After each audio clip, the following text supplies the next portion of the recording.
LG announced the LG G8 ThinQ earlier today, but it just also announced the LG V50 ThinQ. So now there's two flagship smartphones, both have the Snapdragon 855 processor, but what the LG V50 does differently is that it can support 5G networks. So that's the big sell here. This is the LG V50 ThinQ 5G. So the point is that later on this year, as some 5G networks start to come online, this phone will get you faster speeds, or so we'll see.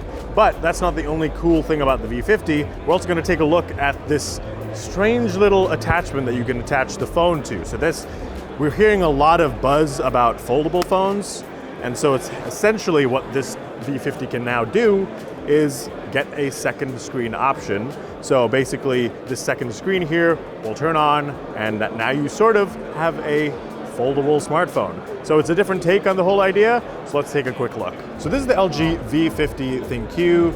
There's a bit of stickers on the back and it's very fingerprinty. There's a lot going on here, but basically you can see the slight design change from last year's V40 ThinQ. The cameras are still the same, it's a triple camera setup, but basically they removed that little module surrounding the camera on the back. So now it looks flat, a little under the glass, a little tough to see because of all those fingerprints, but more or less a very similar design as last year's LG V40 ThinQ. Over on the front, it's also a pretty similar story. There's a notch with that same second camera as we saw on the V40. One is a wider lens and one is that standard lens. So the camera experience is pretty similar to last year's LG V40 ThinQ. You're getting triple cameras, and again, you can see that sort of here. Now compared to the LG G8, you are getting one more camera, but basically it's 12 megapixel telephoto lens, which is this one, gives you that extra zoom over there,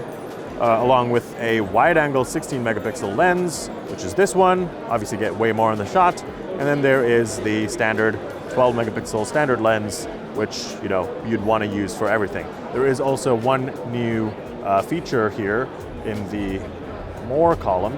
It's called Night View.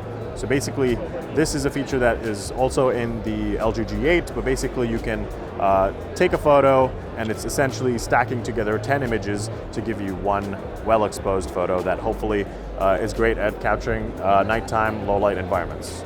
One other feature that's also available on the LG G8 and the V50 is portrait live video. So basically you're going to the portrait mode of the camera, and now you can see there's a blur effect added to behind the person.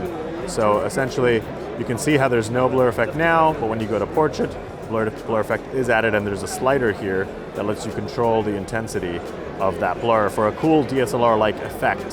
So you can get rid of it completely, like that, or you can increase it to the max, and you get kind of neat video. And here's it sort of happening in real time. Click on the subject, and you can see it's in focus, and adding that blur right behind everything, whereas getting rid of it completely. So it's a neat little video feature that's new in both the V50 and the G8. Just to run off some new specs of this new phone, it's being powered by the Qualcomm Snapdragon 855 processor. Again, this one does have the X50 modem, so you're getting 5G connectivity, 6 gigs of RAM, 120 gigs of storage. There is a micro SD card slot, and over on the front, it's a 6.4-inch screen, pretty similar to last year's. There's a 4,000 milliamp hour battery, which is the new feature, and it is running Android 9 Pie. So again, very similar to the V40. The only major difference that comes to mind is that it's a little thicker, and that's because it has a bigger 4,000 milliamp hour battery powering the whole thing. Now that battery size is bigger, not just because it can connect to 5G networks, as we said, the first of which will be Verizon and Sprint when the phone launches starting this spring. But basically this also, the other crazy feature is that it has this secondary smartphone attachment. So this is sort of our first look at it as well. So some of the downsides that we see already is that apparently this doesn't act as a screen, so you can't see much here, as we've been told. But when you open it up, that's when you have the screen right there. And of course, if you just want to use that main screen, you can just fold it like this, so you get that full view there. But when you want to use that second screen, you see this little pop-up button here, tap that, and there you go.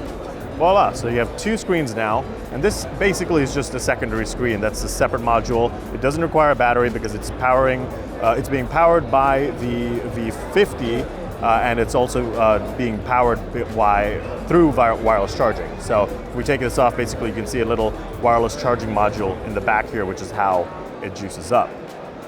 So that's the second screen. Obviously now you can already start to think of things you can do with it.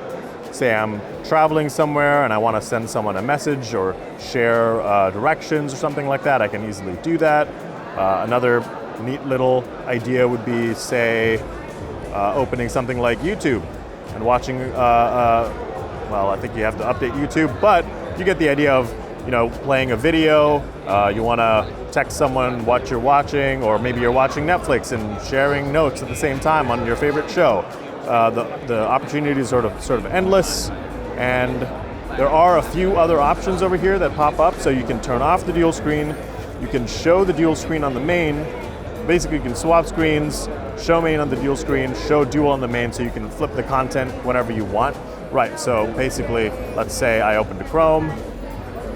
Now it enables, I can swap the screen. There you go, that's a pretty handy way of quickly navigating this dual screen setup. And of course, if I wanted to swap things around, I can always just show dual on main, and it does that. So pretty handy, pretty polished experience as well so far. Obviously, loads more that we can really do with this dual screen setup. We'll just have to be tinkering around with it a little more to truly find out the full capabilities. One thing that was also mentioned was that when you're playing games, some games will be able to support touchscreen controls so that you can play the game here and use this side as a gamepad. So there's just a few of the ideas that we have that they suggested so far with the LG V50. The other downside is that this second screen attachment is not coming to the US. So that's a bit of a bummer. You're only going to be able to get the V50 ThinQ in the US. Price hasn't been announced just yet, but will be added shortly. Again, it's going to start on Sprint first in the spring, and then it'll come to Verizon along with many other carriers at some point. So that's a quick look at the LG V50 ThinQ, and thanks for watching.